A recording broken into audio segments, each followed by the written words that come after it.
Chương 101, tiền tài nhạ họa. Hàn Lập xuất phát từ quê nhà, hướng đông nam mà đi thẳng đến Lam Châu. Trên đường đi, có lúc hắn cùng người khác kết thành bạn đường cùng vượt qua các thành thị đông đúc, cũng có khi vì muốn rút ngắn quãng đường, một mình đi qua nơi hoang sơn giã địa. Nửa đường cũng chưa có việc nguy hiểm gì phát sinh, chỉ duy nhất một lần ngoài ý muốn, khi chú đêm ở một nơi hoang dã, gặp phải mấy con sói hoang đói đến đỏ mắt, kết quả chúng biến thành bữa cơm tối trong bụng Hàn Lập. Lần đi đường này, hắn ngàn dặm phong trần, liên tiếp đi qua hai châu khác mới khổ cực vạn phần tới được Lam Châu. Vừa vào tới địa giới của Lam Châu, Hàn Lập rất kinh ngạc với sự phát đạt của giao thông đường thủy ở đây.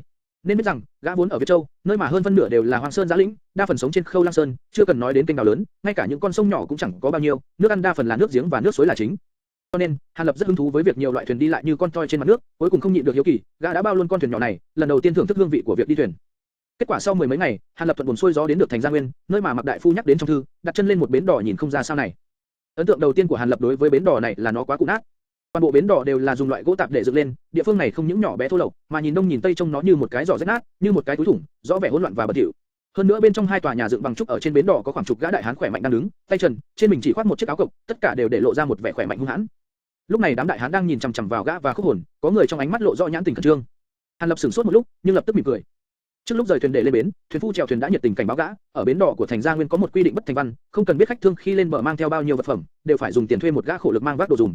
Nếu không làm như thế, liền gặp phải sự đối xử dã man của khổ lực và kiệu phu, có khi còn bị đánh cho một trận không chừng.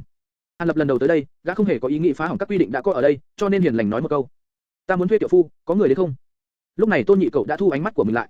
Thông qua một phen vừa thẩm tra, trong lòng hắn đã nhận định thiếu niên nhân vừa lên bờ, quá nửa là một thiếu gia của một địa chủ, còn gã cự hán kia chắc chắn là Bảo Tiêu.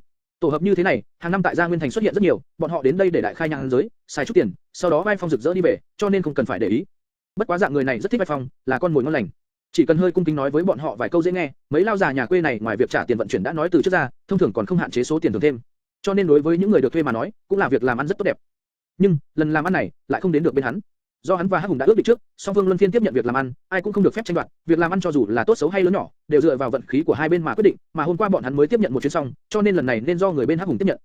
Nghĩ tới đây, Tôn Nhị Cẩu nhìn sang phía bên kia một cái, chỉ thấy Hắc Hùng đang đối mặt với thủ hạ vây bốn phía xung quanh, thấp giọng nói vài câu. Sau đó một đại hán hưng phấn chạy ra khỏi đám người đang đứng, phóng về phía thanh niên nhân kia. Không được, một mình ngươi không chuyển được đồ đâu, tốt nhất là tìm thêm một người nữa. Hàn Lập nhìn đại hán thập phần cường tráng ở phía trước mặt mình, rồi nhìn bao đồ quá to ở trên người Khúc Hồn, nhẹ nhàng lắc đầu. Vị thiếu gia này, ít đồ như vậy, ta chỉ cần một tay cũng nhấc lên được, không cần cứ gọi thêm người đâu. Đại hán không muốn có thêm người đến để phải chia số tiền công của mình, hơn nữa hắn cũng không cho rằng cái bao đồ kia quá nặng tới mức bản thân mình vác không được, trừ phi trong đó toàn là đá tảng. Nói xong, đại hán đi tới trước mặt Khúc Hồn, không nói năng gì liền giật lấy bao đồ. Hàn Lập thở dài một hơi, trong bao đồ này có mấy ngàn lượng bạc trắng, hay còn vài món đồ linh tinh khác, cũng khá nặng, người bình thường căn bản không thể chịu được. Nhưng gã nhìn người nọ nhiệt tình như vậy, bất đắc dĩ chỉ còn cách thầm bảo Khúc Hồn đem bao đồ đưa cho người đó, đừng có tranh đoạt với hắn. Quả nhiên, đại hán vừa tiếp nhận bao đồ, lập tức sắc mặt đại biến, hắn cố sức quăng bao đồ trên lưng đi chưa được vài bước, mặt đã đỏ tới mang hai, thở hổn hộc, chỉ còn cách xấu hổ đặt bao đồ xuống đất, chạy về gọi thêm một người nữa. Hàn Lập nhìn thấy hai người rốt cục cũng có thể nhấc bao đồ lên, mới hài lòng gật đầu, bước nhanh rời khỏi bến đò, dọc theo con đường mà đi vào trong thành. Hàn Lập tỉnh không biết, gã vì kinh nghiệm giang hồ chưa đủ, đã khiến cho hai ánh mắt tham lam chú ý tới mình, sắp gặp phải những phiền phức không đáng gặp. Tôn Nhị Cẩu nhìn bóng lưng của người tuổi trẻ nọ dần dần đi xa, cuối cùng cũng đã thu lại ánh mắt đang thèm thuồng, hắn giữ chặn sự vui mừng và sợ hãi ở trong lòng, không nhịn được quay sang đầu liếc nhìn Hắc Hùng đang đứng đối diện bên kia. Hắn biết rõ, trong bao đồ chứa một lượng tài phú cực lớn, chắc chắn cũng không qua được mắt của đối phương. Quả nhiên, gương mặt của Hắc Hùng cũng có sự vui mừng và sợ hãi, lúc này hắn do dự một lúc, sắc mặt giống như Tôn Nhị Cẩu. Tôn Nhị Cẩu lập tức lĩnh hội được, liền đi tới phía sau một đống rác gần đó. Đứng trước một đống tiền tài to như vậy, khác gì có thủ sát phụ đoạt thê, Tôn Nhị Cẩu tự nhiên biết nên cùng hợp tác với đối phương, nói cho cùng là người chết vì tài, chim chết vì ăn. 5 năm. Tôn Nhị Cẩu thấp giọng vào thẳng chủ đề. 37, đây vốn dĩ là vụ làm ăn của bên ta. Hắc Hùng tự tuyệt không chút khách khí. 46, không thể ít hơn được nữa, ngươi nên biết, lý do ngươi vừa mới nói không hề vững. Tôn Nhị Cẩu nghiêm mặt, lời nói phảng phất mùi máu. Vậy, Hắc Hùng bắt đầu do dự, hiển nhiên hắn vẫn còn tham không muốn chia mất một phần lợi ích. Hừ, ngươi cứ nghĩ một lúc đi, chỉ sợ người của bang phái khác lại trợn mắt nhìn dê béo này. Hừ lên một tiếng, Tôn Nhị Cẩu lạnh lùng nói. Được rồi, quyết định như vậy đi, chúng ta vỗ tay để thề. Hắc Hùng rõ ràng đã bị những lời nói kia làm rung động, cuối cùng đã đáp ứng. Bốp bốp bốp, Tôn Nhị Cẩu và Hắc Hùng cùng nhổ một ngụm nước bọt vào lòng bàn tay, cũng nhau vô ba cái, tạm thời kết thành minh nước. Tốt lắm, chúng ta nhanh đuổi theo đối phương, không tiểu tử này lại đi vào chỗ đông người mất. Tôn Nhị Cẩu vội vàng thúc giục. Hắc hắc, ngươi cứ yên tâm, ta đã cho hai tên thủ hạ dẫn bọn chúng tới hẻm hắc thủy rồi, hiện giờ đuổi theo, vừa lúc tóm được bọn chúng. Hắc Hùng đột nhiên lộ ra nụ cười gian xảo không hề tương xứng với tướng mạo của hắn. Thật tốt rồi, kế hoạch tốt, lão đệ.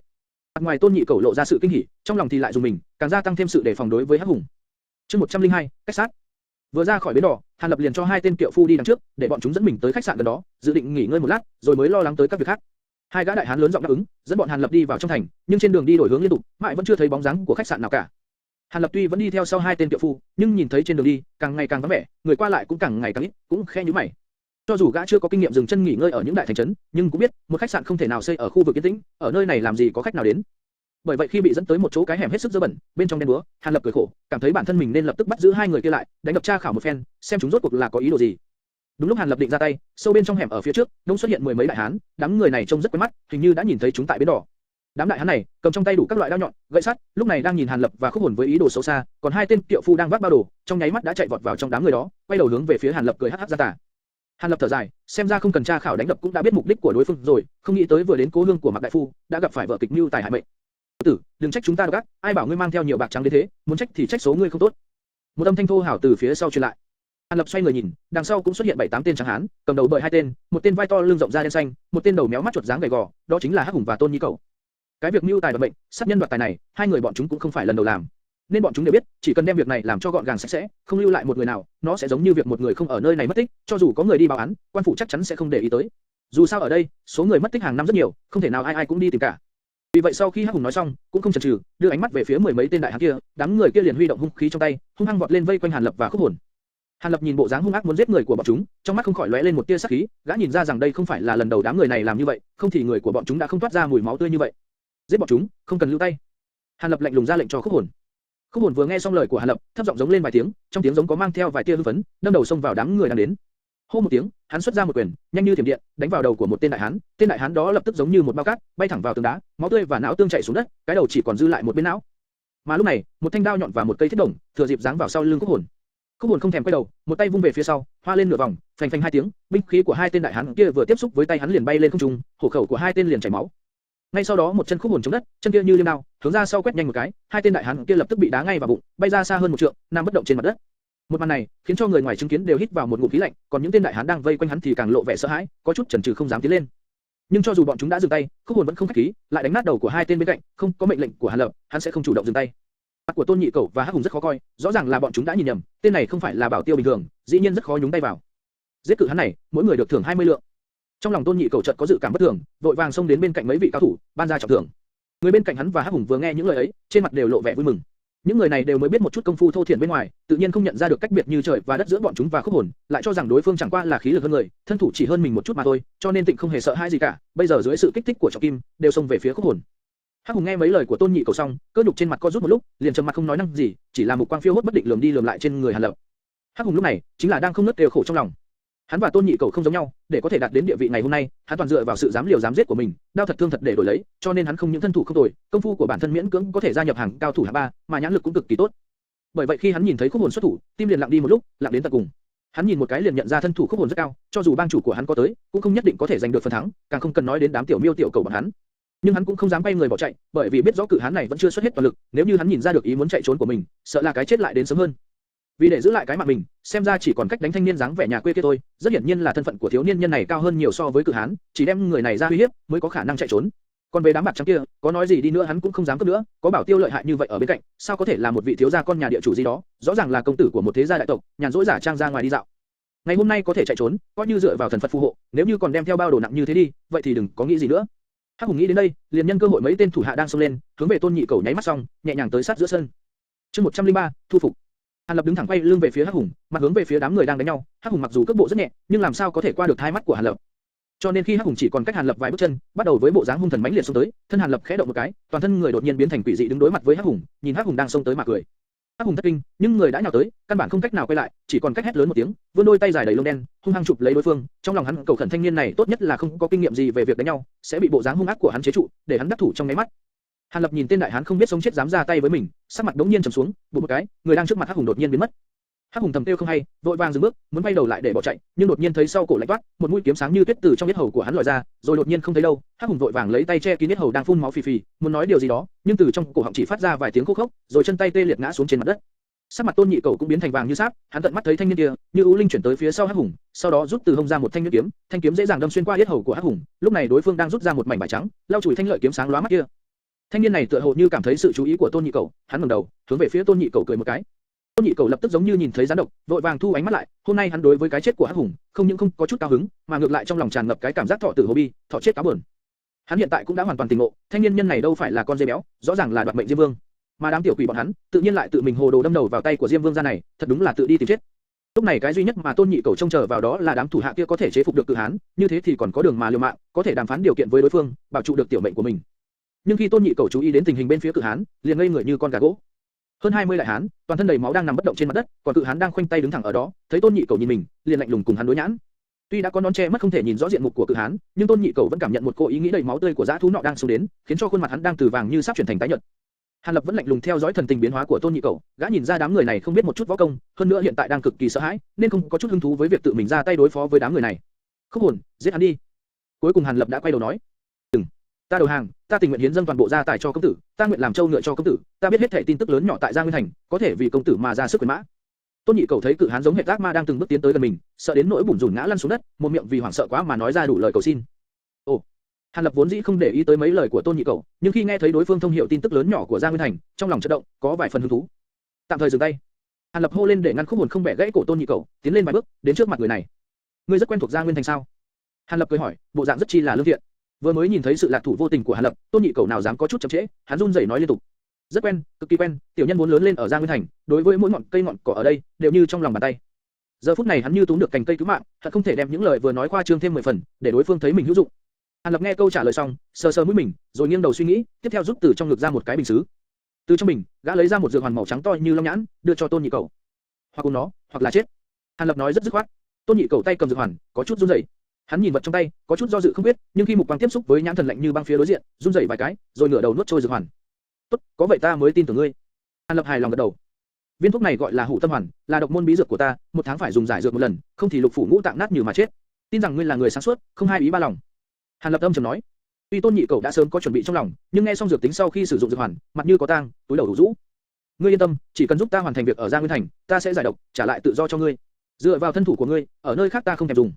Hàn Lập quá biết tác dụng của cây gậy và củ cà rốt, mới có thể khiến cho người khác dốc lòng làm việc cho mình, nên cho Tôn Nhị Cẩu một hy vọng có thể giải thoát. Thật sao, công tử? Tôn Nhị Cẩu vừa nghe lời ấy, tinh thần chấn chỉnh lên một ít. Số bạc trắng này để lại cho ngươi đi làm việc, trước tiên giải quyết việc ở đây một chút, ta không muốn người khác biết hết thảy những gì phát sinh tại đây, hiểu chưa? Hàn Lập ném cho Tôn Nhị Cẩu một túi bạc vụn, nhẹ nhàng ra lệnh. Tôn Nhị Cẩu tiếp lấy túi bạc, nhấc nhẹ xem cân nặng, hơi nặng, sợ rằng trong đó có hơn trăm lạng bạc vụn. Hắn lộ rõ vẻ mặt vui sướng, đột nhiên cảm thấy làm việc cho vị thanh niên nhân cực kỳ hào phóng này, cũng không hẳn là một việc xấu. Công tử gia yên tâm, ta tuyệt đối đem sự việc ở đây xử lý thỏa đáng, sẽ không mang lại phiền phức cho người đâu. Hắn ta cười định nọt, vỗ ngực nói, lắm, ta đi trước, tìm khách sạn nghỉ ngơi một chút. Sáng mai, ngươi lại tìm ta, chắc hẳn thân là địa đầu xà ở đây, ngươi sẽ dễ dàng tìm ra. Hàn Lập không chút khách khí phân phó. Vâng, vâng. Sáng mai, ta nhất định tới đúng giờ, nghe theo sai khiến của công tử. Tôn Nhị Cẩu đi đến bước thế này, cũng rất thông minh mà tiến vào làm thủ hạ dưới trướng Hàn Lập. Hàn Lập cười một cái, gọi Khúc Hồn con bao đồ, chậm rãi rời khỏi, đi được một đoạn dài, Hàn Lập quay đầu nhìn Tôn Nhị Cẩu một cái, thấy hắn vẫn ngoan ngoãn đứng tại chỗ, dùng mắt đưa tiễn mình, bộ dáng rất là trung tâm xích đảm. Có ý tứ. Hàn Lập đột nhiên cảm thấy người này thập phần thú vị, rất có mắt nhìn, không biết chừng có thể dùng được vào nhiều việc. Chương 104, tình báo. Kinh giao hội mà ta sáng lập, bang chúng phổ thông có 6 vạn 4.000 người, hạch tâm bang chúng có hơn 7.000, đứng đầu trong số 3 vị bá chủ ở Lam Châu, tổng đà đặt tại Giang Nguyên Thành, phân đà có. Cả đời cưới 5 bà vợ, sinh được 2 nữ, thu đồ đệ. Đại phu nhân Kim Thị, tính cách ôn thuận, con duy nhất của Kim sư tiêu cục tổng tiêu đầu Kim Sán, đã bị hại mà chết, để lại một con gái tên là Mạc Ngọc Châu. Nhị phu nhân Lý Thị, thông tình đạt lý, con gái một nhà đại hộ, chưa sinh con cái. Tam phu nhân Lưu Thị, tính cách mạnh mẽ, nhưng hơi có dạ tâm, thân muội của Khúc Lăng thành trưởng phong môn môn chủ, chưa sinh con cái, cần chú ý nhiều đến. Tứ phu nhân Nghiêm Thị, biểu muội của ta, tính cách trầm ổn, tâm kế hơn người, có phong phạm đại gia, sinh dưỡng một con gái Mạc Thải Hoàn, lúc ta sắp đi đại bộ phận quyền lợi của kinh giao hội đã chuyển sang tay Nghiêm Thị, có thể tín nhiệm. Ngũ phu nhân Vương Thị, trầm mặc ít nói, đối với ta một mảnh si tâm, vốn là nha hoàn của đại phu nhân Kim Thị, chưa sinh con cái, âm thầm có lực lượng bí mật, nhưng tuyệt đối tín nhiệm. Nghĩa nữ Mạc Phượng Vũ, nguyên là con gái của thủ hạ Tâm Phúc, vì cha mẹ đã chết, thu nhận làm nghĩa nữ, lúc ta vừa đi được 7 tuổi, sáng sủa thông minh. Tiến ca, đại đô đệ, tư chất bình thường, đã chuyển cho tuyệt học Ma Ngân Thủ, lúc sắp đi, 12 tuổi, tâm tính chưa ổn định. Triệu Khôn, nhị đô đệ, tư chất hơn người, đã chuyển cho tuyệt học Khốn Long Công, lúc sắp đi, 10 tuổi, tâm tính chưa ổn định. Mã Không Thiên, huynh đệ kết bái, đảm nhiệm chức vụ hộ pháp kinh giao hội, tính tình. Trong tay Hàn Lập là di thư chứa đầy bút tích của Mạc đại phu, đang ở trong một căn phòng tại một khách sạn có tên là Hồi Nguyên, không ngừng đi đi lại lại, đang suy nghĩ cái gì đó. Di thư viết rất tỉ mỉ, không những đem cơ nghiệp mà Mạc đại phu sáng lập kinh giao hội tả lại rõ ràng, mà còn đem tính tình thê thất của hắn ra kể lại một lần, khiến cho Hàn Lập có chút trầm ngâm. Bất quá những thứ viết trong di thư đều là những việc gần 10 năm trước, hiện tại chắc chắn có những biến hóa long trời lở đất. Cụ thể là phải làm những gì đây? Phải chăng là phải tiếp cận thê thất của Mạc đại phu, hay là ăn trộm bảo ngọc rồi chạy trốn? Những việc này đều cần Hàn Lập phải tường tận tỉ mỉ hiểu rõ tình hình đã, rồi mới có thể đưa ra quyết định. Cứ như vậy đi, hôm qua thu phục được địa đầu xà Tôn Nhị Cẩu, hẳn có nhiều tác dụng, chắc hẳn từ miệng hắn lôi ra được nhiều tin tức hữu dụng. Hàn Lập đọc kỹ di thư một lần nữa, rồi đem bỏ vào trong ngực, gã ngẩng đầu suy nghĩ, liền đi tới bên cạnh giường, ngồi xuống. Gã xếp hai chân, hai lòng bàn tay hướng lên trời, đặt lên trên hai đầu gối, sau đó nhắm hai mắt, bắt đầu xem xét tình hình bên trong cơ thể. Âm hàn chi độc trong đan điền, từ một tháng trước đã khuyết tán ra ngoài, ban đầu nó chỉ là một tia lúc có lúc không, nhưng hiện tại đã ngưng kết thành một hạt đậu màu đen, hơn nữa còn không ngừng to thêm. Theo dự đoán của Hàn Lập, nhiều lắm là 2 tháng nữa, cô âm độc này sẽ hoàn toàn bộc phát ra ngoài. Đến lúc đó, gã sợ là khó mà qua khỏi. Hàn Lập đang lo lắng trong lòng, thầm quyết tâm đoạt Đoán Dương Bảo Ngọc về tay, thì bên ngoài có tiếng gõ cửa. Vào đi. Hàn Lập mở mắt, lạnh lùng nói. Cửa phòng khe khẽ được mở ra, Tôn Nhị Cẩu túi đầu bước vào, vừa nhìn thấy Hàn Lập liền thi lễ, sau đó cung kính nói: "Công tử khỏe không?" Tôn Nhị Cẩu đến xin nghe theo sự điều khiển của lão nhân ra người. "Không tồi, nhanh như vậy đã tìm được ta, thật là có chút bản lĩnh." Hàn Lập hài lòng nói, tiếp theo gã đứng dậy, chắp tay sau lưng đi tới trước mặt Tôn Nhị Cẩu. "Công tử gia quá khen, nếu việc nhỏ như thế này mà không làm được, thì công tử gia lưu lại tính mệnh của tiểu nhân có tác dụng gì?" Trên mặt Tôn Nhị Cẩu hiện lên vẻ trung thành tuyệt đối. Hôm đó lúc đi về, Tôn Nhị Cẩu không phải không nghĩ qua sẽ đem sự việc của Hàn Lập báo lên cấp trên, sau đó dẫn theo cao thủ đến báo thủ. Nhưng nghĩ đến việc mình đã nuốt hủ tâm hoàn, toàn bộ dũng khí liền biến mất không còn một kẹo. Trải qua cả một đêm suy nghĩ thấu đáo, hắn vẫn không có cách nào, chỉ còn cách ngoan ngoãn đến gặp Hàn Lập, hy vọng sau khi giúp đỡ đối phương sẽ thật sự cấp cho giải dược, giải trừ được hủ tâm hoàn. Hãy nói về thân phận của ngươi trước. Nhìn bộ dáng hôm đó của ngươi, tựa hồ như là một tiểu đầu mục. Hàn Lập thản nhiên nói, tại hạ là quản sự ở bến đỏ của Tây Thành Tứ Bình Bang, thuộc hạ có khoảng 4-50 tên, cũng có thể coi là một đầu mục. Tôn Nhị Cẩu cung kính trả lời. Tứ Bình Bang. Hàn Lập lãnh đạm hỏi. Đúng vậy, Tứ Bình Bang đứng đầu trong 33 tiểu bang ở phía Tây Giang Nguyên Thành, có gần 1000 bang chúng, quá nửa là kiệu phu khổ lực ở bến đỏ, bang chủ là Viên Tý Trầm Trọng Sơn, thủ hạ có 3 vị đại hộ pháp. Tôn Nhị Cẩu lập tức nói hết những gì mình hiểu biết, mặc dù khai báo với người ngoài về tình hình của bang phái, nhưng trên mặt hắn không có chút gì là xấu hổ cả. Gã đen đen cùng ta động thủ ngày hôm qua, cũng là người của Tứ Bình Bang sao? Không phải, người đó gọi là Hắc Hùng, là đầu mục của Thiết trưởng hội một trong 33 bang phái ở Tây Thành, là đối thủ của ta. Tôn Nhị Cẩu cười định trả lời. Chỉ mỗi Tây Thành mà đã có nhiều bang phái đến thế, vậy toàn bộ Giang Nguyên Thành, số lượng bang phái khẳng định là không ít. Hàn Lập chắp tay ra sau lưng, từ từ quay về bên giường. Đúng vậy, cả Giang Nguyên Thành, tiểu bang phái từ hơn 1000 người trở xuống có 40 mấy bang, trung đẳng bang phái 2-3 ngàn người có 7-8 bang, còn đại bang từ vạn người trở lên có hơn 3 bang. Tôn Nhị Cẩu đứng tại chỗ, thật thà nói. Vậy nói cho ta nghe về tình hình của đại bang, trung đẳng bang phái, tiểu bang thì không cần nói. Hàn Lập vén vào áo, ngồi xuống mép giường, sau đó yên lặng đợi Tôn Nhị Cẩu giảng giải. Chương 105, Kinh Tín. Giang Nguyên Thành tam đại bang hội bao gồm Huynh Đệ Minh, Kinh Giao hội, Thiên Phách môn, những bang phái nhỏ hơn một chút thì có Thiết Thương hội, Kết Nghĩa xã, Thanh Y Lìa bang, Xuân Vũ lâu, Kim Kiếm môn, Thương Hà Thuyền bang, Kim Cương môn, Lạc Nhật phái các phương thế lực. Tôn Nhị Cẩu một hơi đem tất cả tên các bang phái nói ra, sau đó thở hổn hển, lại tiếp tục nói. Trong ba đại môn phái thì Thiên Phách môn thế lực cực mạnh, cùng với Kim Kiếm môn, Thanh Y Lìa bang liên thủ với nhau, chiếm cứ khu vực Đông Thành giàu có. Đứng thứ hai là Huynh Đệ Minh, Kết Nghĩa liên minh với Thiết Thương hội, Thương Hà bang thuyền, chiếm lấy khu Bắc Thành. Yếu nhất là Kinh Giáo hội chiếm lấy khu Nam Thành, nhưng là cùng chia phần với Xuân Vũ lâu, Kim Cương môn cùng Lạc Nhật phái. Còn lại cuối cùng là khu hỗn loạn Tây Thành, do đa số các tiểu bang chiếm cứ. Những tiểu bang phái đó tuy nội đấu liên miên, nhưng trước sự lăm le chiếm đoạt của các bang phái khác vào khu Tây Thành liền lập tức đình chỉ can qua, cùng nhau đoàn kết chống lại các bang phái bên ngoài. Chính vì vậy mà Giang Nguyên Thành mới hình thành thế đỉnh bốn chân như hiện nay. Tôn Nhị Cẩu lưu loát đem tình huống Giang Nguyên Thành nói rõ ràng lại cho Hàn Lập nghe. Hàn Lập sau khi nghe xong những điều này, trầm ngâm một lúc, sau đó như có điều gì nghĩ đến, liền mở miệng hỏi: Ta từng nghe nói Kinh Giao hội là một trong ba đại bá chủ của Lam Châu, mà Giang Nguyên Thành còn là nơi đặt tổng đà, như thế nào lại biến thành bang phái yếu nhất vậy? Công tử, những điều người nói đều là chuyện cũ rồi. Mấy năm trước, Kinh Giao hội thật sự rất lợi hại, thế lực cơ hồ trải rộng khắp Lam Châu. Khi đó Kinh Giao hội là một siêu cấp thế lực, tổng đà tại Giang Nguyên Thành không hề cho phép những thế lực khác vào đây chiếm cứ mà một mình độc chiếm Giang Nguyên Thành, tại Giang Nguyên Thành độc bá. Mà khi đó, những bang phái khác, dưới uy áp của Kinh Giao hội, ngay cả bóng dáng cũng không dám xuất hiện. Sau này, không biết tại sao, Kinh Giao hội chỉ sau một đêm đột ngột suy yếu, chẳng những vứt bỏ những địa phương khác mà ngay cả đại bản doanh tại Giang Nguyên Thành cũng có rút lại. Vì vậy những bang phái nhỏ yếu khác mới nhân cơ hội này mà vùng lên. Sau khi trải qua nhiều phen huyết chiến mới hình thành lên cục diện tạm thời như ngày hôm nay. Tôn Nhị Cẩu cẩn thận giải thích. Ngươi biết nguyên nhân Kinh Giao hội đột nhiên biến thành yếu kém sao? Hàn Lập nhíu mày, chậm rãi nhìn Tôn Nhị Cẩu hỏi. Cái này, nói thật ra, tiểu nhân trong bang phái không có chức phận gì to tất cả, cho nên những việc này không biết rõ ràng cho lắm, chỉ là nghe nói từ người khác mà thôi. Hình như là do Kinh Giao hội phân liệt từ bên trong, tranh đấu nội bộ, ngoài ra, bên ngoài còn có những thế lực lớn khác chen ép nữa. Tôn Nhị Cẩu lộ ra vài phần khó khăn, chỉ nói ra được đáp án mơ hồ. A, ra là vậy. Hàn Lập cười cười, tựa hồ đối với điều này đã sớm biết. Bây giờ Kinh Giao hội do ai chủ trì, ngươi hẳn là biết rõ chứ? Hàn Lập hỏi.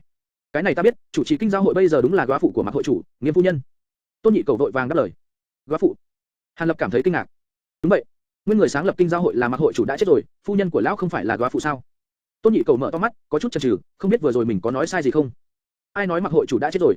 Hàn Lập cảm thấy dường như có chuyện gì không đúng, sắc mặt trở lên lạnh lẽo. Mọi người trong Giang Nguyên Thành đều biết một năm trước, quan môn đệ tử của Quỷ thủ Mạc cư nhân mang theo di thư cùng tín vật của hội chủ đến Mạc phủ báo tang. Tôn Nhị Cẩu thấy sắc mặt âm trầm của Hàn Lập, trong lòng không khỏi run rẩy, có chút sợ hãi. Quan môn đệ tử, tên hắn là gì? Hàn Lập mở to mắt, tỉnh táo hỏi. Gọi là Ngô Kiếm Minh, là một tên bạch diện tầm 20 tuổi, nghe nói đã học được chân truyền của Mạc cư nhân, có một thân võ công cao cường vô cùng. Tôn Nhị Cẩu cẩn thận nói, hắn giờ phút này đoán được người trước mắt này cùng với Kinh Giao hội chắc chắn có nhiều mối liên hệ, và cũng rất để ý đến vị Ngô công tử kia. Hơn nữa, Tôn Nhị Cẩu lộ ra vẻ muốn nói nhưng lại không dám nói. Có cái gì thì cứ nói thẳng đi, không cần phải ấp á ấp úng như thế. Nếu tin tức có giá trị, ta sẽ trọng thưởng. Hàn Lập lạnh lùng nhìn đối phương, nhạt nhẽo nói: Ta nghe người ta nói, vị Ngô công tử này hình như cùng với Thiên Kim tiểu thư Mạc Ngọc Châu của Mạc phủ đã có đính ước rồi, nghe nói sắp tới sẽ thành hôn. Tôn Nhị Cẩu nghe thấy có tiền, lập tức mặt nở hoa, tươi cười nói rõ: Thành hôn. Hàn Lập hắc hắc cười, đột nhiên đứng phát dậy. Hắn bước vài bước trong phòng, sau đó ngửa đầu lên nhìn nóc nhà, vẫn lặng yên đứng, tựa hồ như đang suy nghĩ gì đó. Ngươi hãy nghe cho kỹ đây, nhiệm vụ của ngươi rất đơn giản, từ hôm nay trở đi, ngươi lặng lẽ đi thu thập tin tức tình báo về Mạc phủ cho ta, đặc biệt là tin tức của vị Ngô công tử kia, càng rõ ràng càng tốt. Hàn Lập rốt cuộc cũng mở miệng, phân phó Tôn Nhị Cẩu. Số bạc này đưa cho ngươi trước, nếu như làm tốt, sẽ có trọng thưởng. Đi làm việc đi. Hàn Lập rất hào phóng, đưa cho đối phương một túi bạc nhỏ. Tuân mệnh, công tử ngài yên tâm, ta nhất định sẽ làm tốt việc này. Tiểu nhân xin lui trước. Tôn Nhị Cẩu tay cầm bạc, mặt mũi hớn hở lùi ra ngoài, trước khi đi vẫn cung kính đóng cửa lại. Vị công tử này thật hào phóng, mà việc chỉ là thu thập ít tin tức tình báo mà thôi. Xem ra đi theo người này, thật đúng là không có lựa chọn sai lầm. Tôn Nhị Cầu hưng phấn nghĩ thầm, trong khoảng thời gian này, mối đe dọa từ Hủ Tâm Hoàn cũng bị hắn quên mất rồi. Hàn Lập nhìn đối phương vẻ mặt vui mừng rời đi, thở dài một hơi. Đột nhiên hắn cảm thấy đau lòng, mới tới đây có 2 ngày, mà đã mất nhiều ngân lượng như vậy, làm cho Hàn Lập có chút cảm giác phung phí. Mặc kệ vậy, dù sao số bạc này cũng là do lấy từ trên người Mạc đại phu, cũng phải làm sao để thu về lợi tức. Hàn Lập trong lòng khổ sở nghĩ ngợi như vậy. Bất quá vị Ngô Kiếm Minh Ngô công tử kia thật là không ngoan, lại dám dùng thân phận của mình trà trộn vào Mạc phủ, xem ra là vừa muốn tiền tài vừa muốn sắc đẹp rồi, lá gan thật là không nhỏ a. Hàn Lập sờ sờ mũi, cười lạnh một tiếng. Xem ra không thể không tới Mạc phủ một chuyến rồi, nếu không đoán Dương Bảo Ngọc sẽ bị làm đồ bồi giá, rơi vào tay kẻ khác mất. Hắn có chút ức chế khi nghĩ tới. Chương 106, Lam Y Liễu Nhân. Phía Nam Gia Nguyên thành đường Nam Lăng là nơi phồn hoa nhất, có một tòa nhà chiếm một diện tích khá lớn. Tòa nhà này có một cánh cửa lớn màu đen, trên có tấm biển viết 2 chữ Mạc phủ, phía dưới tấm biển trái phải có 8 gã đại hán mặc đồng phục đứng canh, cả đám đều thẳng người cao đầu, mắt không nhìn lung tung, bộ dáng hẳn là đã được huấn luyện, làm cho người ta vừa thấy cũng không dám coi thường. Đối diện cách Mạc phủ không xa, có một tòa nhà 3 tầng là Hương gia tiểu lâu. Cái này tại Gia Nguyên thành cũng là tiểu lâu lớn, đặc biệt chiêu bài của nó là rượu Bách Lý Hương, càng là rượu ngon có tiếng, vì nó mà không ít khách thương tới đây. Lúc này là lúc dùng cơm trưa, cho nên Hương gia tiểu lâu người rất đông, từ lầu 1 cho đến lầu 3 các bàn đều có người ngồi trận kín dùng cơm. Người đi đường trên đường cái phái ngoài tiểu lâu, đều có thể nghe thấy trên tiểu lâu phát ra mùi rượu thịt nồng đậm, làm cho người ta thèm thuồng chảy nước miếng, thật là mê người. Trên một cái màn nhìn ra đường tại lầu 2 có một gã thanh niên đang ngồi, trên bàn cũng có chút đồ ăn cùng một bình rượu nổi tiếng Bách Lý Hương. Sau lưng thanh niên này có một gã cự hán đang đứng, người này chính là Hàn Lập vừa ra ngoài tìm hiểu tin tức. Hàn Lập lúc này từ cửa sổ nhìn xuống, trong tay vẫn đang cầm một chén rượu nhỏ, thức ăn trên bàn cũng không động đến, bộ dáng cho thấy rất không yên tâm. Hàn Lập liếc mắt nhìn Mạc phủ cách đó không xa, lại thu hồi ánh mắt nhìn về con đường trước mắt, trên mặt không hề biến hóa, lại ngửa đầu, uống cạn chén rượu kia, rồi lại xuất thần nhìn ra bên ngoài lầu. Trải qua một phen hỏi thăm Hàn Lập biết, Mạc đại phu có 2 cô con gái cùng một nghĩa nữ, tất cả đều lớn lên như hoa như ngọc, thiên kiều bá mị, đúng là tam đại mỹ nữ của Gia Nguyên thành, người ta gọi là Mạc phủ tam kiều. Bởi vì diễm danh viễn dương, cho nên các công tử, thiếu hiệp tuấn kiệt theo đuổi các nàng đúng là không thể đếm xuể. Mà trong đó Mạc Ngọc Châu càng xinh đẹp tuyệt luân, là người được theo đuổi nhiều nhất. Lần đính hôn này của nàng càng làm nổi lên một trận sóng gió, làm cho những người theo đuổi khác thương tâm muốn chết, có chút người có võ công đều đi kiếm vị Ngô công tử khiêu chiến, kết quả là bị vị Ngô Kiếm Minh này liên tiếp đánh bại 16 gã tinh địch, ngược lại đã tạo nên danh tiếng võ công tuyệt đỉnh cho hắn, làm cho hắn và Mạc Ngọc Châu kia càng như trời sinh một cặp, tình trạng ý thiếp. Hàn Lập càng nghĩ tới càng có cảm giác chuyện này thật có chút thấy tức cười, người khác không biết vị Ngô công tử này là cái gì, Hàn Lập lại hết sức rõ ràng. Vị Ngô Kiếm Minh này 89 phần 10 là do các môn phái đối đầu với Mạc đại phu phái tới, xem ra nhiều năm như vậy Mạc đại phu không có lộ diện, đã khiến cho các môn phái đối đầu hoài nghi, mà vị Ngô công tử này đến phòng trường chính là một lần thử dò xét hành vi. Cũng không biết hắn dùng phương pháp gì mà làm cho Mạc phủ tin tưởng, nói vậy chỉ với lá thư và tín vật bình thường hẳn là sẽ không làm cho mấy vị phu nhân của Mạc đại phu dễ dàng tin tưởng như vậy chứ. Hàn Lập một bên dùng ngón tay gõ gõ lên bàn, một bên suy nghĩ các nghi vấn trong lòng. Vị công tử này mời ngài ngồi bên này, các món ăn mà người chọn sẽ lập tức được đem lên. Một tiểu nhị mặc áo ngắn màu trắng, dẫn một vị thanh niên áo lam cỡ 27-28 tuổi đi lên lầu 2, cũng đưa hắn tới ngồi xuống tại một cái bàn cách Hàn Lập một tấm vách, sau đó vội vàng đi xuống trả lời một vị khách nhân khác. Thanh niên áo lam này cao lớn ngũ quan đoan chánh, mày rậm mắt to, giữa hai mi có vài phần anh khí. Sau khi hắn ngồi xuống thì đưa mắt nhìn quanh bốn phía, vừa vặn gặp phải ánh mắt của Hàn Lập. Hàn Lập cảm thấy trong ánh mắt của đối phương có loại cảm giác thâm thúy khó hiểu, tựa hồ có loại hấp lực kỳ quái như muốn cuốn cả bản thân vào trong đó. Hàn Lập lấy làm kinh hãi, vội vàng quay đầu đi phía khác, sắc mặt cũng hơi đổi. Người này cũng kinh ngạc ngoài ý muốn một chút, nhưng lập tức sau khi lạnh lẽo liếc mắt nhìn Hàn Lập, cũng quay đầu đi, không để ý tới bên này nữa. Hàn Lập sắc mặt có chút trắng bệch ra, vừa rồi đối phương liếc mắt nhìn qua làm cho hắn có loại cảm giác tất cả đều bị nhìn thấu, làm cho hắn phi thường hoảng sợ. Loại tư vị chỉ liếc mắt đã bị người ta nhìn thấu, Hàn Lập cũng chính là lần đầu tiên gặp. Người áo lam sau khi rượu và thức ăn đã đưa lên đầy bàn, đã bắt đầu ăn uống, hơn nữa đồ ăn hương vị cũng hết sức ngọt ngào, bộ dáng cũng không chú ý đến ai cả. Hàn Lập giờ phút này đã đứng ngồi không yên, cảm thấy bất an. Hắn đã dùng thiên nhãn thuật quan sát đối phương, nhưng trên người của người áo lam này mơ hồ tản mát ra một loại linh lực cường đại, ngược lại còn làm cho hắn khiếp sợ. Hắn rất rõ ràng, đối phương tuyệt đối là người tu tiên pháp lực thâm hậu so với chính mình nhiều. Hàn Lập trước nay tổng cộng chỉ thấy qua Dư Tử Đồng và Kim Quang Thượng Nhân 2 người tu tiên, 2 người này một người nguyên thần thân thể pháp lực hoàn toàn biến mất, người kia thì pháp lực thấp kém đến đáng thương, vừa thấy mặt đã bị hắn giết chết. Bởi vậy Hàn Lập đối với người tu tiên cũng không có nhiều hiểu biết, trong tâm hắn vẫn tràn ngập sát thái thần bí, hắn thật sự không biết nên ứng đối với tình hình gặp phải đối phương mạnh hơn mình nhiều như thế nào. Người áo lam này sẽ không giống như mình đối với Kim Quang Thượng Nhân chứ, không chút khách khí đem chính mình ra một nhát tiêu diệt đi. Hàn Lập không nhịn được chỉ muốn phá tung chỗ này mà chạy đi. Kết quả trong khi Hàn Lập tâm phiền ý loạn lo lắng đề phòng, người áo lam này đã ăn xong. Hắn lấy ra một cái khăn lau miệng, rồi lấy ra một thỏi bạc, rồi phiêu nhiên rời đi. Từ đầu tới đuôi cũng không thèm liếc mắt nhìn qua chỗ của Hàn Lập cái nào nữa, tựa hồ quên hẳn đi sự tồn tại của Hàn Lập.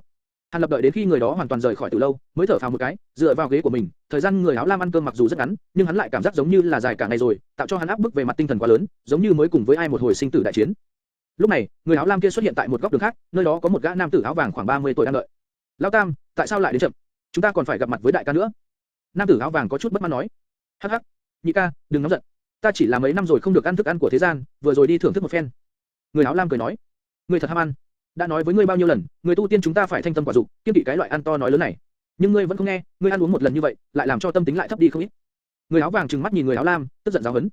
Ha ha, biết rồi, cũng không có tiền lệ đâu. Được rồi, ta tại nơi ăn cơm đã gặp một người tu tiên khác. Người áo lam vội nói sang chuyện khác, đem chuyện gặp Hàn Lập nói lại. Ồ, phải không? Pháp lực của đối phương có thâm hậu không? Người áo vàng quả nhiên lập tức chú ý đến việc này. Pháp lực rất thấp, xem bộ dáng chỉ mới tới được 7-8 tầng của công pháp cơ sở, miễn cưỡng cũng có tư cách tham gia thăng tiên hội. Thật không hiểu, Pháp lực thấp như vậy lại đến Lam Châu xem náo nhiệt, chẳng lẽ thật muốn tìm cái vận dám chó gì sao? Tưởng có thể thắng tại Thăng Tiên hội sao? Người áo lam chề môi nói. Đối phương tuổi có lớn không? Cỡ 17-18 tuổi gì đó. Cái này cũng đúng, đối phương 89 phần 10 là theo trưởng bối mà tới, hẳn là chỉ muốn tăng cường lịch duyệt đại khai nhãn giới mà thôi. Phòng chứng 10 năm nữa đối với Thăng Tiên hội mới chính thức tham gia. Người áo vàng cười nói. Chắc vậy. Kể ra tư chất của đối phương cũng có thể. Nếu như 10 năm nữa, người này có lẽ thật có thể đạt tới tiêu chuẩn như ta. Người áo lam đắc ý dương dương nói. Ngươi đừng có tự khoa trương nữa. Dạng như ngươi vừa mới luyện thành 10 tầng công pháp, tiêu chuẩn như vậy, hàng năm tại Thăng Tiên đại hội có quá nhiều. Nếu luyện đến tầng 11, 12 rồi nói cũng không muộn. Người áo vàng vừa bực mình vừa buồn cười nói, sau đó cũng không nói nữa, xoay người rời đi. Thật là, nếu không uống trúc cơ đan mà có thể luyện thành hơn 10 tầng, vậy ta còn tới tham gia Thăng Tiên hội này làm cái gì? Trực tiếp đi bái sư cho rồi. Người áo lam lầm bầm đi theo sau, cũng rời khỏi nơi này. Chương 107, Mạc Ngọc Châu. Hàn Lập đương nhiên không biết người áo lam và người áo vàng nói chuyện với nhau, hắn cũng cảm thấy may mắn vì đã tránh được một kiếp nạn này. Mặc dù đối với người áo lam nọ cũng có chút tức giận, nhưng rất rõ ràng thực lực của hai người cách xa Hàn Lập, thật có cảm giác đào thoát lên trời được, cũng cảm thấy thoải mái hơn nhiều. Sau một hồi bị người áo lam quấy rối, Hàn Lập tâm cũng không cách nào tĩnh lại, tâm cảnh ban đầu bình thản cũng không cách nào bình phục lại. Hắn thở dài, đứng lên, chuẩn bị tính tiền rời khỏi từ lâu. Lúc này trên đường cái bên ngoài, đột nhiên truyền đến tiếng vó ngựa như có như không, hơn nữa cũng là từ xa vọng đến, càng ngày càng rõ ràng. Hàn Lập tinh thần chấn chỉnh lại, thân hình đang đứng lên lại ngồi trở về, cũng đưa mắt một lần nữa nhìn ra đường. Căn cứ vào tin tình báo của Tôn Nhị Cẩu, tiếng vó ngựa này hẳn là của đại tiểu thư Mạc Ngọc Châu của Mạc phủ từ ngoại thành trở về. Nghe nói vị thiên kim của Mạc phủ này từ nhỏ đã không thích những gì của con gái, chỉ thích võ nghệ, cũng từ các cao thủ của kinh giao hội học được một thân bản lĩnh không tệ. Làm cho người ta trợn mắt cứng lưỡi chính là, vị tiểu thư Mạc phủ lại đam mê săn bắn như là cánh đàn ông, cứ 3 ngày lại cưỡi ngựa ra rừng cây ngoại thành làm một vòng. Bởi vậy rất nhiều công tử theo đuổi cô gái này, cũng mỗi ngày đem ưng gọi quyển đuổi cáo ở đây, hy vọng có thể thân cận một thời gian dài để thu được hảo cảm từ cô gái này. Đương nhiên, vị nô công tử kia tới đây, tự nhiên cũng không ngoài dự liệu đã gia nhập vào hoạt động này. Sau khi Hàn Lập nghe được tin tức này, đối với vị Mạc Ngọc Châu tiểu thư này cũng hiếu kỳ, một nữ nhi mà có tính cách như vậy cũng rất hiếm thấy, hy vọng cô gái này sẽ không làm cho hắn thất vọng. Hiện tại mười mấy người cưỡi tuấn mã đủ màu sắc, đang theo đường cái mà phi nước đại đến. Dẫn đầu là hai người một nam một nữ, người nam mày kiếm mặt lạnh, thanh niên anh tuấn vóc người thon dài, người nữ mặc một bộ đồ đi săn đỏ chói, đầu đội mũ màu tím, không cách nào thấy rõ mặt mũi. Trong chớp mắt, những người cưỡi ngựa đã đi qua trước cửa Hương gia từ lâu, xét qua trước tầm mắt của Hàn Lập, cuối cùng ngừng lại trước cửa Mạc phủ. Vốn có hai gã đại hán đứng hai bên cửa, lập tức một tên mặt mày sần sùi tiến lên nên đón, hắn hướng về phía nam nữ cầm đầu cung kính nói: đại tiểu thư, nô công tử, các người đã trở về, hôm nay thu hoạch thế nào? Cũng không tệ lắm. Thang nhị, đưa ngựa đi, rồi đem mấy thứ này đi xử lý. Cô gái mặc đồ thợ săn lên tiếng, đưa tay lấy cái mũ trên đầu xuống, lộ ra khuôn mặt diễm lệ kinh tâm động phách, sau đó lập tức từ trên ngựa nhẹ nhàng nhảy xuống. Rõ, tiểu thư.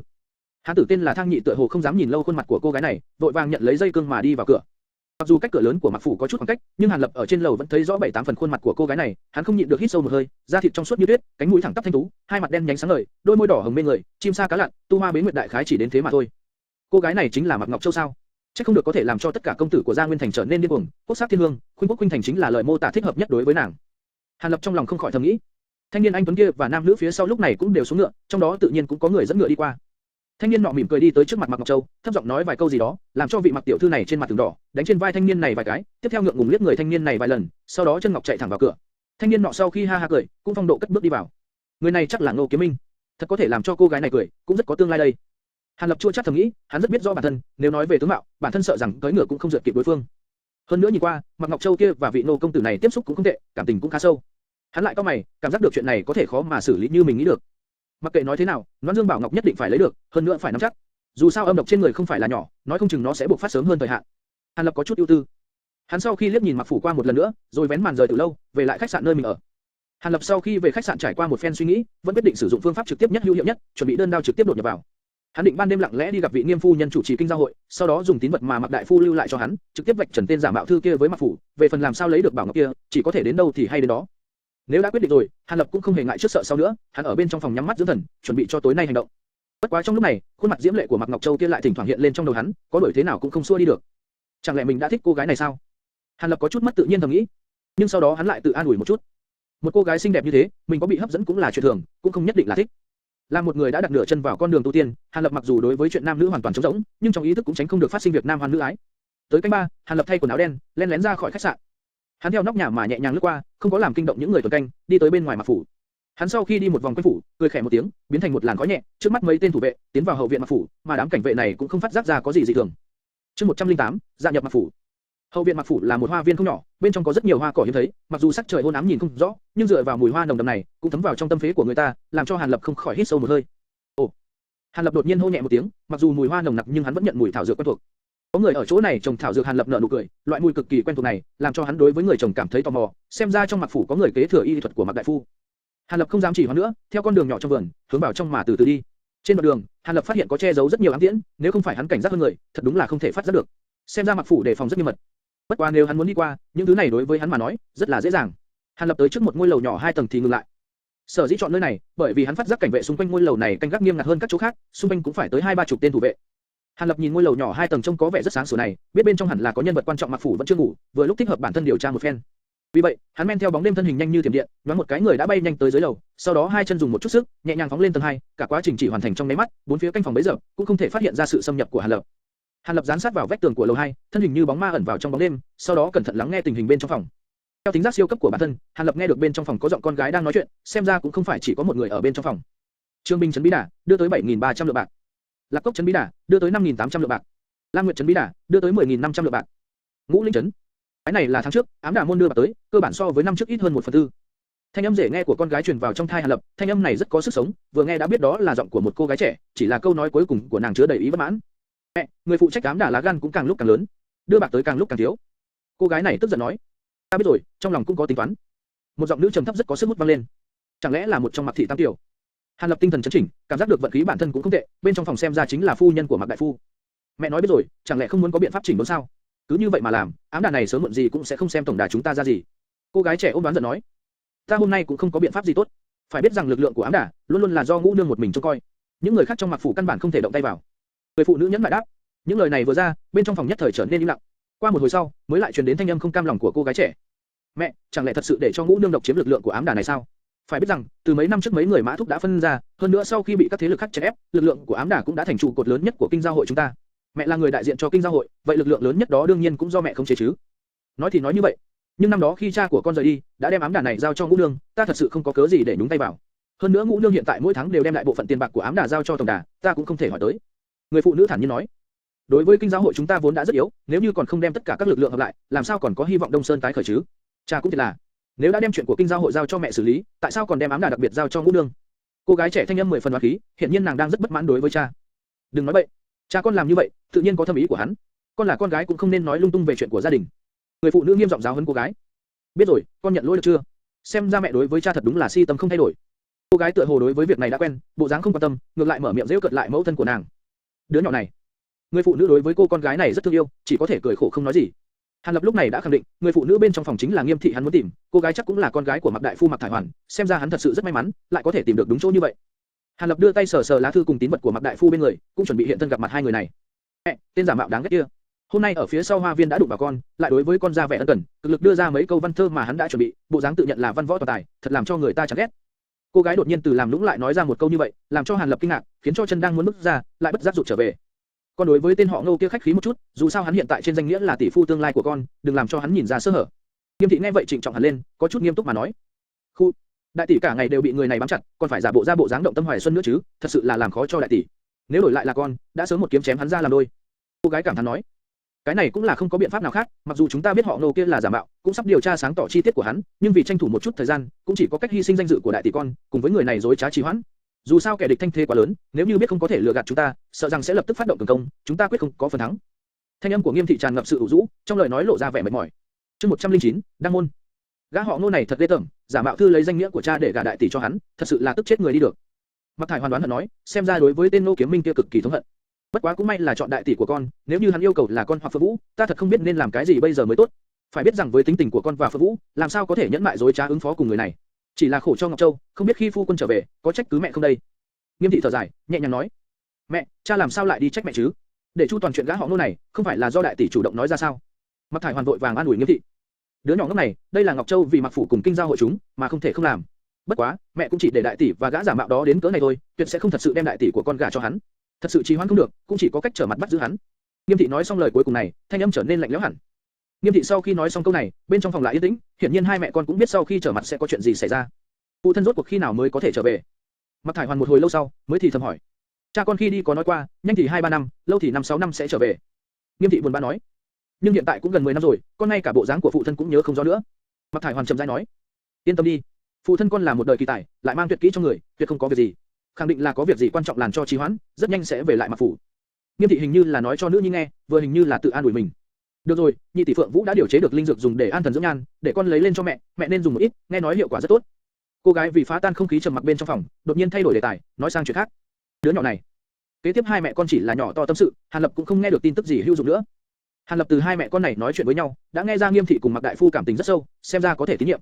Sau khi cân nhắc trong lòng, hiểu được người của Mạc phủ mặc dù biết vị nô công tử này là giả mạo, nhưng ra mặt trực tiếp tiếp xúc với các nàng cũng tương đối tốt, dù sao âm độc trên người mình lúc nào cũng có thể phát tác, vẫn phải tìm cách lấy cho được Loan Dương Bảo Ngọc.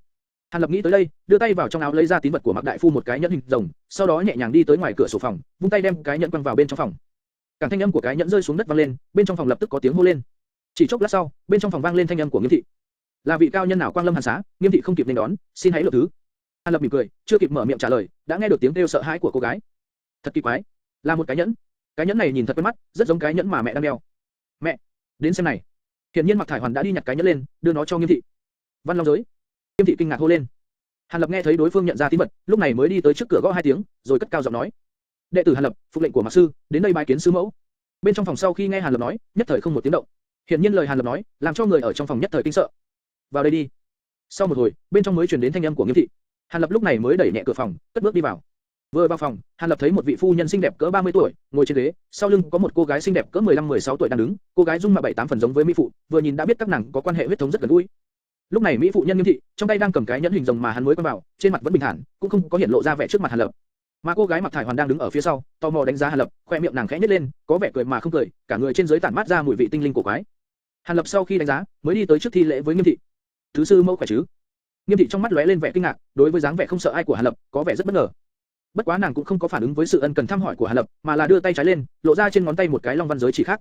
Nghiêm thị đem cái nhẫn của Hàn Lập và của mình nhẹ nhàng khớp lại cùng một chỗ, kết quả hai hoa văn hình rồng trên nhẫn khớp chặt lại với nhau, kết hợp hoàn mỹ không sứt mẻ, ở giữa cũng không có kẽ hở nào. Không sai, tín vật là thật. Bất quá, ngươi có mang theo thư của phu quân hay không? Nghiêm thị lúc này mới lộ ra vài tia vui vẻ, ôn hòa hỏi. Hàn Lập nghe vậy không nói hai lời, lấy ra lá thư sớm đã chuẩn bị, hai tay đưa cho đối phương. Nghiêm thị thấy Hàn Lập đối với nàng cung kính như thế, hài lòng gật đầu, nhận lấy lá thư cẩn thận đọc qua. Hàn Lập lui sang một bên, bất động thanh sắc quan sát ánh mắt của vị sư mẫu này, muốn từ trong đó nhìn ra một chút tâm tính biến hóa của đối phương khi biết người đồ đệ mới tới chính là con rể tương lai. Chương 110, Hồ Mị. Nội dung trong thư Hàn Lập sớm đã xem qua không biết bao nhiêu lần, nói cũng không phức tạp, chính là đưa tin về Hàn Lập là đệ tử của Mạc đại phu, có thể hoàn toàn tín nhiệm, mà lúc này Mạc phủ nếu gặp phải phiền phức gì có thể cho Hàn Lập đi giải quyết, chỉ cần Hàn Lập có thể bảo vệ Mạc phủ trên dưới bình an, thì Nghiêm thị sẽ từ ba vị thiên kim tuyển ra một vị gả cho Hàn Lập làm vợ, mà của hồi môn chính là khối Loan Dương Bảo Ngọc kia, về phần Mạc đại phu bản thân có chuyện quan trọng phải làm, vẫn chưa thể trở về đoàn tụ với vợ con, nên báo cho Nghiêm thị các nàng đừng quá lo âu. Hàn Lập mặc dù từ trong thư cũng không có phát hiện cái gì đối với mình bất lợi, nhưng cũng biết lá thư này khẳng định bị Mạc đại phu động tay động chân vào rồi, sẽ không đơn giản như bề ngoài thấy vậy. Nhưng hắn nếu không tìm ra được điều gì đáng ngờ trên bức thư, thì cũng hy vọng sớm đưa tới Mạc phủ, cũng chỉ có thể đưa lá thư này cho Nghiêm thị. Bởi vậy đối với Nghiêm thị lúc này nhất cử nhất động đều hết sức chú ý, hắn cũng không hy vọng vị tứ phu nhân này đột nhiên từ trong thư nhìn ra điều gì đó, sau đó liền lập tức trở mặt, bắt hắn vì Mạc đại phu báo thù. Cũng may tình huống mà Hàn Lập nghĩ cũng không xuất hiện. Sau khi mỹ phụ nhân xem xong lá thư, chỉ là hơi cau mày, tiếp theo ánh mắt trên mặt đầy vẻ ưu tư, tựa hồ có nhiều việc khó có thể quyết định được. Hoàn Nhi, con đi gọi nhị nương, tam nương, cùng ngũ nương lại đây, nói là có tin tức của lão gia. Nghiêm thị quay đầu lại, dùng khẩu khí cương quyết phân phó Mạc Thải Hoàn. Dạ biết, mẫu thân, con đi đây. Mạc Thải Hoàn cũng biết chuyện nghiêm trọng, nhu thuận nghe lệnh đi ra ngoài, chỉ là trước khi ra khỏi phòng lại hướng về phía Hàn Lập hé miệng cười, tựa hồ đối với Hàn Lập có chút hứng thú. Ngươi gọi là Hàn Lập? Nghiêm thị ngẩng đầu lên, thân sắc trở lại ung dung thanh nhã. Đúng vậy, sư mẫu. Hàn Lập thành thật đáp. Có thể nói cho ta biết, phu quân tại sao lại thu ngươi làm đồ đệ không? Nghiêm thị cười nói. Tuân mệnh. Hàn Lập do dự một chút, nhưng sau lại thấy quá trình Mạc đại phu thu mình làm đồ đệ, cũng không có gì cần phải giấu giếm, nên hướng về Nghiêm thị chậm rãi tóm lược kể lại. 8 năm trước, Mạc sư bởi vì vết thương cũ chưa lành, ẩn cư tại Việt Châu Thất Huyền môn Thải Hà Sơn, khi đó vừa lúc gặp ta lần đầu lên núi. Hàn Lập rất tự nhiên đem quá trình Mạc đại phu thu hắn làm đồ đệ nói ra có 7 phần thật 3 phần giả, có những cái cũng không thể tiết lộ ra với Nghiêm thị, đều cải biên hoặc nhẹ nhàng lướt qua, nhưng cứ như vậy cũng làm cho Nghiêm thị cũng tập trung mà nghe, có vẻ rất thú vị. Cứ như vậy, 3 tháng trước Mạc sư có chuyện quan trọng phải ra ngoài, không cách nào phân thân, nhưng lại sợ rời Mạc phủ quá lâu, những kẻ đối đầu sẽ tìm sư mẫu làm phiền, nên cứ gọi ta Hạ Sơn, đến Mạc phủ tìm mấy vị sư mẫu, thỉnh theo sự điều khiển của các sư nương. Phu quân ta có chuyện gì quan trọng, mà ngay cả nhà cũng không ghé qua một chút. Nghiêm thị nghe xong Hàn Lập thuật lại quá trình bái sư, thở dài một hơi, đột nhiên đú oán hỏi, trong lời nói đầy sự ai oán. Cái gì mà về nhà? Mạc đại phu đã chết cũng gần 2 năm rồi, thi thể chôn dưới tảng cây cũng chỉ còn lại xương mà thôi. Hàn Lập vừa nghe, có vài phần tự dễ ước, nhưng trên mặt vẫn là cung kính hồi đáp. Là chuyện gì? Mạc sư cũng không có nói cho Van Bối biết, bất quá khẳng định là việc hết sức quan trọng. Hàn Lập nói có chút nước đôi. Có phải là sư phụ của ngươi bảo ngươi đối với chúng ta giữ bí mật hay không? Nghiêm thị như cười mà không cười nói, nhưng ý tứ trong lời nói cũng đã có chút bất mãn. Tuyệt không có chuyện như vậy. Hàn Lập mở miệng nói, trong lòng lại âm thầm cười khổ, vị Nghiêm thị này thật sự là rất đa nghi. Nghiêm thị bộ dáng không cam lòng, mở miệng tựa hồ còn muốn hỏi điều gì nữa. Mà ngay lúc này, ngoài phòng vang lên tiếng bước chân hỗn loạn, tiếp theo người còn chưa vào nhà, đã truyền đến một tiếng nũng nịu quyến rũ tới cực điểm. Tứ muội, nghe nói có tin tức của phu quân, có thật vậy chăng? Tên chết tiệt này, chạy một chút mà đã 10 năm rồi, muốn cho tỷ muội chúng ta sống như là góa phụ hay sao vậy? Hàn Lập bắt đầu bị thanh âm này khiến cho sửng sốt, nhưng nghe nội dung phía sau, bị dọa đến nhảy dựng. Bà cô này cũng quá sức sược. Hàn Lập ngạc nhiên thầm nghĩ. Tam muội, nói chuyện chú ý một chút, còn có những người khác bên trong phòng nữa. Một giọng nữ trầm trầm, thoáng giận nói. Biết rồi. Bất quá nghe nói người đưa tin lại là đệ tử của phu quân, sẽ không lại là giả mạo nữa chứ? Ngươi nói đi, ngũ muội. Thanh âm tiểu mị kia khẽ cười nói. Không phải đâu, nếu tứ tỷ bảo chúng ta đến, vậy đã nói lên người này 7-8 phần có thể tin được. Một thanh âm lạnh như băng nói, cũng được, nhãn lực của tứ muội, ta cũng rất khâm phục. Thanh âm tiểu mị cười nói, không biết là đang trân trọng hay là thật tâm khen ngợi Nghiêm thị. Hàn Lập sau khi được nghe lời ấy, liếc mắt nhìn lén Nghiêm thị, chỉ thấy Nghiêm thị một tay bóp bóp chán, vẻ mặt bất đắc dĩ, xem ra nàng đối với chủ nhân của thanh âm quyến rũ kia cũng cảm thấy đau đầu. Cửa phòng rốt cục bị đẩy ra, từ bên ngoài liên tiếp đi vào mấy phụ nhân xinh đẹp, mà Mạc Thải Hoàn là đi cuối cùng, cũng đi đến, chỉ là nàng đang mím chặt cái miệng nhỏ nhắn hồng hồng, tựa hồ đang rất bực bội. Người đi đầu là một phụ nhân ước chừng 31-32 tuổi, dáng người cao tú lệ đoan trang, mi thanh mục tú, giữa chân mày ẩn chứa một luồng cổ thư quyển chi khí, đại khái là dáng vẻ đọc sách nhiều là con mọt sách chắc, xem ra khi tuổi trẻ cũng là một tài nữ. Hàn Lập âm thầm cúi đầu, lại đem ánh mắt hướng vào người thiếu phụ chừng 23-24 tuổi ở giữa. Hàn Lập mới vừa thấy rõ khuôn mặt của người phụ nữ này, lập tức cảm giác trong đầu ông lên một cái, trong phút chốc thất thần, cả người đều chìm đắm vào sự diễm lệ kia mà không cách nào tự kiềm chế được. Người nữ này quá sức tiểu diễm động lòng người, so với Mạc Ngọc Châu mà Hàn Lập đã thấy, còn muốn xinh đẹp hơn 3 phần. Hơn nữa cái loại vạn phần phong lưu của thiếu phụ phong tình này, càng làm cho Mạc Ngọc Châu không cách nào so sánh được. Nếu như nói trên đời này thật có hồ ly tinh, vậy Hàn Lập tuyệt đối tin tưởng chính là đã biến thành nữ nhân này. Hàn Lập đang ngơ ngơ ngẩn ngẩn, không biết từ khi nào, một luồng khí lạnh từ đan điền đột nhiên thoát ra, dọc theo kinh mạch mà di chuyển một vòng, làm cho Hàn Lập tỉnh lại. Sau khi Hàn Lập khôi phục lại thần trí, thất kinh, không dám nhìn người phụ nữ này nữa, vội vàng túi đầu tránh ánh mắt của đối phương. Thiếu phụ này quả thật là họa quốc cương dân, có thể làm cho người nhìn thấy nàng thần hồn điên đảo. Cũng không biết là do dung mạo tuyệt thế sở hữu ma lực, hay là đã luyện phương pháp mê hồn nào đó. Hàn Lập hoảng sợ thầm nghĩ. Thiếu phụ kia thấy Hàn Lập nhìn mình, trừ lúc vừa mới bắt đầu có chút si mê, nhưng sau đó lập tức tỉnh lại, cũng có thể chủ động tránh né mình, trong mắt không khỏi lóe lên một tia dị sắc.